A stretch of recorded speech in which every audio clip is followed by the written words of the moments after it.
महाराष्ट्र में corona virus हर दिन कहर बरपा रहा है और हालात ये हो गए हैं कि महाराष्ट्र में एक दिन में 10,000 नए कोरोना केस सामने आए। महाराष्ट्र में कोरोना वायरस धीरे धीरे फिर से खतरनाक होता जा रहा है। महाराष्ट्र में कोरोना की दूसरी लहर चल रही है।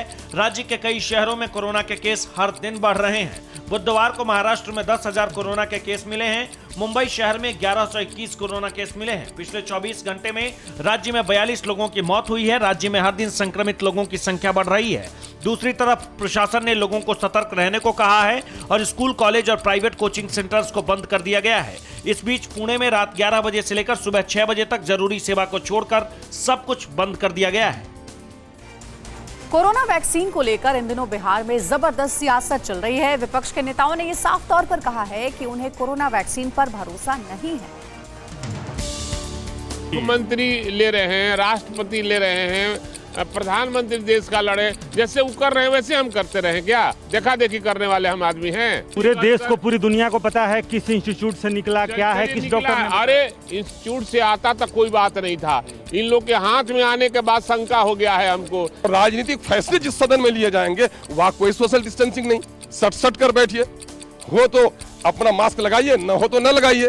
तो आखिर कौन सा कोरोना है भाई ये? जो माननीय सदस्य ने आपको बयान दिया है, क्या वो उस विशेषज्ञ या उस वैज्ञानिक से ज्यादा पढ़े लिखे हैं क्या? भारत निर्मित कोवैक्सीन पूरी तरीके से सुरक्षित और कोरोना संक्रमण रोकने में 81% कारगर है। इस बात का दावा Indian council of medical research ने अपनी रिपोर्ट में किया है। देश में कोरोना दोबारा डराने लगा है। वैक्सीन पर सियासत हो रही है। वहीं इस बीच कोवैक्सीन को लेकर राहत की खबर है। आईसीएमआर ने कोवैक्सीन को लेकर दावा किया है कि भारत में निर्मित कोवैक्सीन 81% कारगर है। इतना ही नहीं, भारत में बनी ये स्वदेशी वैक्सीन ब्रिटेन में मिले कोरोना के नए स्ट्रेन पर भी उतनी ही प्रभावी है। आईसीएमआर ने कहा है कि 25,800 लोगों पर किए गए तीसरे चरण के क्लिनिकल ट्रायल के बाद यह साफ हो गया है कि भारत में बनी कोवैक्सीन बाकी देशों की तुलना में बेहतर साबित हो रही है। महामारी को ख़त्म करने के लिए ये जो वैक्सीन आने से जो हमारी ताकत बढ़ी है उसको उन्होंने आगे दर्शाया। कोरोना वायरस को लेकर जापान में लोगों के बीच डर बढ़ता ही जा रहा है। इस बीच 2 हफ्तों के लिए जापान में इमरजेंसी बढ़ा दी गई है। जापान में कोरोना वायरस धीरे धीरे फिर से फैलने लगा है। पिछले कुछ दिनों में राजधानी टोक्यो समेत कई शहरों में कोरोना के केस बढ़ रहे हैं। जापान में 2 हफ्तों के लिए इमरजेंसी बढ़ा दी गई है। लोगों को पूरी तरह से सतर्क रहने को कहा गया है। जापान के कई शहरों में कोरोना फिर से बेकाबू हो गया है।